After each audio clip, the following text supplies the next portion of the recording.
मुश्किल समय ताकतवर आदमी तैयार करता है। ताकतवर आदमी अच्छा समय तैयार करते हैं। अच्छा समय कमजोर आदमी तैयार करता है और कमजोर आदमी मुश्किल समय तैयार करते हैं। ये एक कोट है, hard time create strong man से। इसका रियल मतलब ये होता है कि जो मुश्किल समय है जैसे कि वॉर, भुखमरी, गुलामी, वो तुम्हें स्ट्रॉन्ग मैन यानी कि ताकतवर आदमी बनने में मजबूर कर देगा। तुम्हारा दिमाग और बॉडी जो है वो कंप्लेन नहीं करेगी और कोई एक्सक्यूजेस भी नहीं बनाएगी मुश्किल काम करने के लिए, और तुम प्रोक्रास्टिनेट भी नहीं करोगे और तुम्हारे टेस्टोस्टेरोन भी हाई रहेंगे और तुम एक कमज़ोर आदमी नहीं रहोगे। तो सवाल ये आता है कि तुम्हारी ज़िंदगी अभी मुश्किल है या आसान है? तो अगर आसान है तो तुम्हें गरीब और मीडियोकर रहने से कोई प्रॉब्लम नहीं है, तो तुम अपनी लाइफ में कभी प्रोग्रेस नहीं कर पाओगे। आसान लाइफ ये सिंगल रीज़न है तुम्हारे अनप्रोडक्टिवनेस, प्रोक्रास्टिनेशन का, और साथ ही साथ आलस और काम ना करने की इच्छा रहने का। क्योंकि अभी जो है तुम्हारे हालात उतने ज़्यादा बुरे नहीं है। तो अभी एक एग्जांपल लेते हैं एक आदमी का जिसे सर्जरी करनी है और उसके लिए उसे बहुत सारा पैसा चाहिए, और अगर उसने सर्जरी नहीं की तो वो मर जाएगा। तो तुम्हें क्या लगता है, ये जो आदमी है ये प्रोक्रेस्टिनेट करेगा, अनप्रोडक्टिव रहेगा, लेजी रहेगा, या ये जी तोड़ के मेहनत करेगा, बहुत ज़्यादा मेहनत करेगा और कोई भी एक्सक्यूजेस नहीं बनाएगा? तो ऑब्वियसली तुम्हें इस टाइप के सिनेरियो में तो नहीं रहना चाहोगे, लेकिन की पॉइंट ये है कि तुम्हें अपनी लाइफ को मुश्किल और बुरा बनाना पड़ेगा इस पॉइंट तक कि तुम्हारा ब्रेन जो है वो गरीब रहने को नहीं स्वीकारेगा, और उससे सिटी फिजिक जो है तुम्हारा अभी वो नहीं चलेगा, उससे उससे नफरत हो जाएगी उस चीज़ों से, गरीबी से भी और सिटी फिजिक से भी। तो जैसे मैंने बोला था लास्ट वीडियो में कि हम आदमी जो है वो निगेटिव इमोशन से ग्रो करते हैं। तो यह एक एग्जांपल लेते हैं, एक आदमी है कि जो अपने आप को आईने में देखता है हर दिन कपड़े निकाल के, और वो देखता है कि उसका फिजिक बहुत ज़्यादा खराब है, उसकी बॉडी पूरी बेडौल है, वो मोटा तो है लेकिन उसके बड़े बड़े बाइसेप नहीं है, जो बोलते हैं ना स्किनी फैट फिजिक, वैसा है। तो ये जो स्किनी फैट जो आदमी है वो अपने दिमाग को कॉन्स्टेंटली रिमाइंड कर रहा है और बता रहा है, दिखा रहा है कि ये देख, अपनी सिचुएशन बहुत ज़्यादा बुरी है, मेहनत करनी पड़ेगी। तो उसका दिमाग जो है उसे मजबूर करता है हर दिन जिम जाने के लिए, और ये जो आदमी है जिम सिर्फ जाता नहीं, जिम टोड वर्कआउट करता है। इसके लिए जिम जाना एक आराम से जाओ और मज़े करके आओ, फन सेशन नहीं होता, इसके लिए बहुत ज़्यादा मुश्किल होता है क्योंकि ये वर्कआउट ही उतना ज़्यादा हार्ड करता है। और फिर 2-4 साल बाद ये बहुत बढ़िया फिजिक बना लेता है। तो ऐसा ही कुछ देशों के साथ भी होता है, जैसे कि तुम्हें पता है कि चाइना की जो हालत थी पुराने ज़माने में तो वो बहुत ही ज़्यादा ख़राब थी, वो सबसे ज़्यादा कमज़ोर देश था। और अभी अगर देख रहे होगे तो तुम्हें पता है सबसे बड़ा मैन्युफैक्चरर चाइना ही है, हर एक चीज़ चाइना की है, फ़ोन भी चाइना का ही है, घड़ी चाइना की, हर एक चीज़ चाइना की है। चाइना ने कब्जा करके रख दिया है ग्लोबल मार्केट पे। तो चाइना ये इसलिए कर पाया क्योंकि उसकी हालत उतनी ज़्यादा बुरी थी पहले ज़माने में। तो लेसन तुम्हारे लिए यहाँ पे ये है कि अपने दिमाग को कॉन्स्टेंटली बताओ कि यार अपनी हालत बहुत ज़्यादा बुरी है। फॉर एग्जांपल अगर तुम्हें कुछ साइड हसल करनी है तो उसके लिए तुम्हें कोई ना कोई चीज़ ऐसी होगी जिससे कि तुम्हें लेने की बहुत इच्छा है। जैसे कि फॉर एग्जांपल मेरे लिए एक 32 GB रैम कंप्यूटर, जिसमें I know 8-12 GB graphics card, I don't know about the graphics card कि वो कैसे होता है, लेकिन वो मुझे चाहिए कि बढ़िया ग्राफिक्स कार्ड वाला, और i11 प्रोसेसर, बहुत ही हाई एंड प्रोसेसर। तो ये जो है ये मेरे लिए एक डिज़ायर है। तो इसका जो है मैंने अभी एक गोल पेज पे बना के रखा है, मतलब एक पेज है, सिर्फ अपने वो एक कागज़ निकालो, उस पे लिखो कि तुम्हारा गोल क्या है। अभी मेरा तो तुम्हें पता है कंप्यूटर है, तो तुम अपना लिख लो और उसे वॉल पे टंगा लो। और हाँ, इसके लिए जो है वो डेडलाइन भी लिख लेना, मैंने पिछली वीडियो में बताया था कि डेडलाइन का इंपॉर्टेंस क्या होता है, तो वो तुम देख सकते हो, इसका टाइटल आई थिंक ब्रोक करके कुछ है, देख लेना चैनल पे। और हाँ, इसको जो है अपने मोबाइल पे एज अ वॉलपेपर भी रख लेना।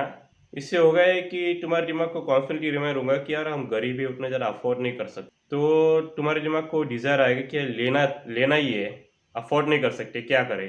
तो तुम्हारा दिमाग जो है साइड हसल जो तुम कर रहे होगे उसमें बहुत ज़्यादा मेहनत करने लगेगा, और तुम्हें यही चीज़ अपने लाइफ के हर एक एस्पेक्ट के साथ करनी है।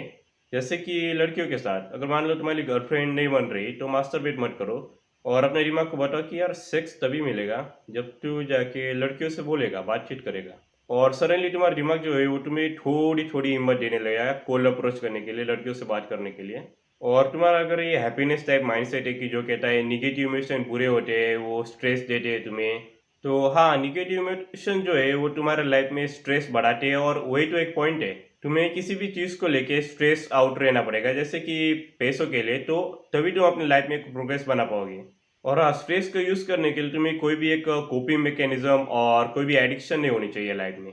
तो एक एग्जांपल लेते हैं कि एक टैक्सी ड्राइवर है जो बहुत ही ज़्यादा गरीब है, लेकिन वो दारू पीता है, अल्कोहलिक है। तो यहाँ पे इसके पास एक परफेक्ट अपॉर्चुनिटी है अपने लाइफ को सुधारने की, लेकिन वो बर्बाद कर रहा है, क्योंकि जैसे कि वो अल्कोहल पीता है तो होता ये है कि वो अपने जो बकवास उसकी जो लाइफ है उसके बारे में वो भूल जाता है।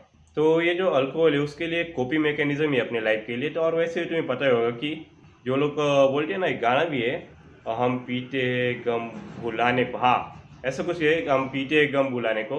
तो पीना नहीं चाहिए, गम भुलाना नहीं चाहिए। अल्कोहल का सबसे ज़्यादा बड़ा नुकसान ये है कि तुम गम भूलते हो। जब तुम गम नहीं भूलते हो तो गम तुम्हारे दिमाग में घूमता रहता है, और इस घूमने से होता है कि तुम्हें लगता है बहुत हो गया, कुछ करना पड़ेगा लाइफ में। तो ऐसे बहुत से लोगों के अलग अलग एडिक्शन होती है। जैसे कुछ लोग इमोशनल ईटर होते हैं, जंक फूड खाने की उनकी आदत होती है। कुछ की होती है यूट्यूब पे टाइम पास की वीडियो देखना, कुछ दिन भर वेब सीरीज देखते रहना। तो ये जो तुम्हारे एडिक्शन है इसे तुम्हें ख़त्म करना पड़ेगा। तो अगर इसके ऊपर गाइड चाहिए, फुल गाइड ऑन एडिक्शन, तो वो कमेंट में लिख देना, मैं बना दूंगा। और ये ओवर स्ट्रेसिंग एक रीज़न है कि कैंसर पेशेंट जो होते हैं उनको कैंसर के बारे में ज़्यादा पता होता है, डॉक्टर से भी ज़्यादा। और जो छोटे होते हैं ना, स्किनी फैट जिसे बोलते हैं, स्किनी फैट फिजिक के 5 फुट के नीचे के लोग, लड़के स्पेशली, तो इन्हें ज़्यादा पता होता है लड़कियों के बारे में, एज़ कम्पेयर टू जो 6 फुट के चैट जिन्हें बोलते हैं उनसे ज़्यादा उन्हें पता होता है। क्योंकि लाइफ ने इन्हें इतनी ज़्यादा मिजरी दे दी है कि अब इन्हें कुछ करना ही पड़ेगा।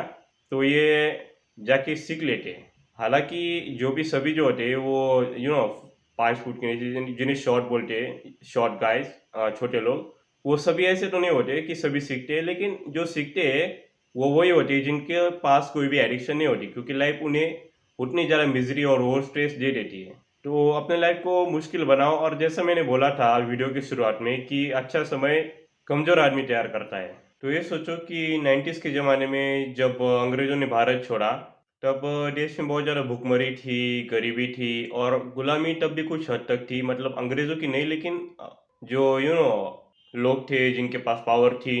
तो हम जो लोग हैं, मतलब इस जनरेशन के, उनका जन्म जो है वो 2000 में ही हुआ है, मतलब 2000 के आसपास, 2005, 2002, 1999। तो मतलब हम जो है वो मुश्किल समय में पैदा नहीं हुए, इजी टाइम जो है उसमें ही पैदा हुए, मतलब गुड टाइम जिसे कहते हैं। तो यही एक रीज़न है कि हम अपने जो है पापा या परदादा से कमज़ोर क्यों है, क्योंकि उनके लाइफ में हार्ड टाइम था ड्यू टू स्टारवेशन, गुलामी। और अगर तुम इंटरनेट पे लंबे समय से हो तो तुम्हें एक मूवमेंट का नाम सुना होगा, मैस्कुलिनिटी मूवमेंट, जो अभी हो रही है। जहाँ पर हर एक यूट्यूबर ये कह रहा है कि इस जनरेशन के जो आदमी है, मेंस, उनको हमें मैन नहीं बोलना चाहिए। उनको इतने कमज़ोर हो चुके हैं कि हमें उन्हें बॉय बोलना पड़ रहा है। खुद को ही देख लो कि अगर तुम 21-22 के हो तो क्या तुम उस लेवल के, मतलब मर्द हो जो कि तुम्हारे पापा थे जब वो 21-22 के थे। क्योंकि उस ज़माने में 21-22 की उम्र में शादी हो जाती थी, और फिर बाद में बच्चे भी हो जाते थे। तो क्या तुम्हें सही में लगता है कि तुम इस लेवल की रिस्पॉन्सिबिलिटी ले सकने वाले मर्द हो, मतलब मैन हो? और हमारी ये जो जनरेशन, इसको सबसे ज़्यादा पर्पज़लेस जनरेशन बोला जाता है, जिसके पास कोई पर्पज़ ही नहीं है। और ये इसलिए कि हम जो है वो गुड टाइम्स, मतलब अच्छे समय में पैदा हुए हैं। और हाँ, वो जो तुम बोलते हो कि नहीं-नहीं हमें भी मुश्किलें है, वो एग्ज़ाम होता है, वो असाइनमेंट होता है। एग्ज़ाम और असाइनमेंट जो है वो AK-47 की बुलेट्स जितने डेंजरस नहीं होते। वो कॉलेज का जो प्रेशर होता है वो ढाल और तलवार के प्रेशर से बहुत कम होता है, मतलब उसके आस-पास भी नहीं होता। और ये भी एक फैक्ट है, हमें जो बचपन में जब हम छोटे से, तो छोटे से बड़ा जो है हमारे पापा ने नहीं किया, हमें एजुकेशन सिस्टम ने छोटे से बड़ा किया है। हमारी पूरी जो ब्लड लाइन है उसके पूरे के पूरे ब्लड लाइन में अगर तुम देखोगे तो तुम्हारे पापा को बड़ा किया उनके पापा ने, उन्होंने फिर वो पापा बन गए तो उन्होंने अपने बच्चे को बड़ा किया, तो उसने अपने बच्चे को। तो ऐसा मतलब चलता रहा, पापा ने पापा को बड़ा किया। लेकिन हमारे केस में ऐसा नहीं है, हमें जो छोटे से बड़ा किया है वो एजुकेशन सिस्टम ने किया है, हमारे पापा ने नहीं। और जो पहली जनरेशन थी जिन्हें पापा से, मतलब बड़े होते आए हैं, एजुकेशन सिस्टम से रेज़ नहीं हुए वो, उनको कभी भी low testosterone, low confidence, laziness, low motivation, lethargy ऐसी कोई भी प्रॉब्लम नहीं थी। वो सिर्फ़ ज़्यादातर तो इस जनरेशन को ही बच्चों को है। तो मतलब हमारी ज़िंदगी के जो है वो मुश्किल बनना पड़ेगा अगर हम ये चाहते हैं कि हम स्ट्रॉन्ग मैन बने यानी कि ताकतवर आदमी।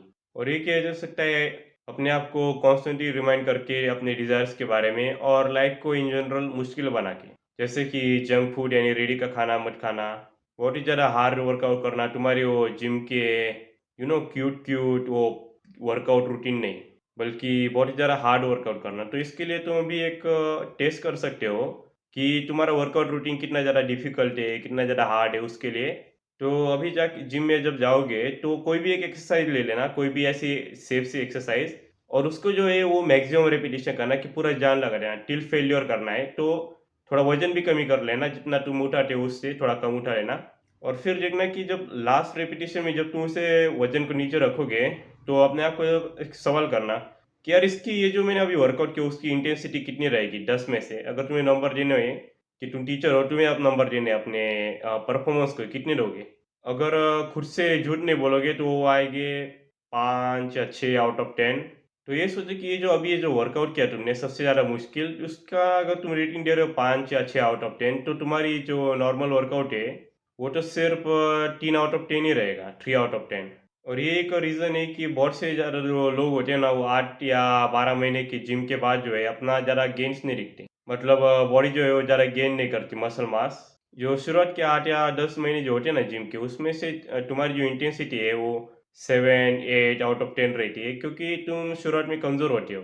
और ये जो इंटेंसिटी है, ये एक रीज़न है कि तुम्हारे बहुत ज़्यादा मसल बनते हैं। लेकिन समय के साथ होता है कि तुम्हारी जो इंटेंसिटी है, वो कीप अप नहीं करती तुम्हारे स्ट्रेंथ के साथ। मतलब स्ट्रेंथ यहाँ है और इंटेंसिटी यहाँ है। तो अगर तुमने अपने जिम में कोई ऐसा बंदा देखा होगा कि जो बहुत ज़्यादा हार्ड वर्कआउट करता है, जो जब जिम में आता है तो बहुत ही ज़्यादा टहलका मचता है कि ये बहुत ही ज़्यादा हेवी वेट उठा रहा है। ईगो लिफ्टर नहीं, वो ईगो लिफ्टर बहुत बुरी चीज़ है, उसके ऊपर भी वीडियो बना लूँगा। लेकिन जो ऐसा बंदा कि जो मतलब बहुत ही ज़्यादा हेवी वर्कआउट कर रहा है, बहुत मेहनत कर रहा है, तो तुम देखो कि ये जो है, ये बंदा तुम्हारे पूरे जिम में से सबसे ज़्यादा स्ट्रॉन्गेस्ट बंदा है कि सबसे ज़्यादा स्ट्रेंथ तो इसके पास ज़्यादा है, मसल भी सबसे ज़्यादा इसकी है। और एक यूट्यूबर है जो एथलीट एक डॉट कॉम का एक यूट्यूबर है, जेफ कैविलियर उसका नाम है। वो बोलता है कि if you wanna look like an athlete, you gotta train like a athlete. अगर एथलीट जैसा दिखना है तो एथलीट जैसा ट्रेन करना ही पड़ेगा। लेकिन वो ये नहीं बोलता कि इंटेंसिटी भी एथलीट जैसी रखनी पड़ेगी। तो अगर ये वीडियो तुम्हें पसंद आया, कुछ लाइफ में कुछ नॉलेज मिला, तो चैनल को सब्सक्राइब और वीडियो को लाइक कर देना, ताकि मैं ऐसे ही वैल्यूएबल वीडियो ला सकूँ।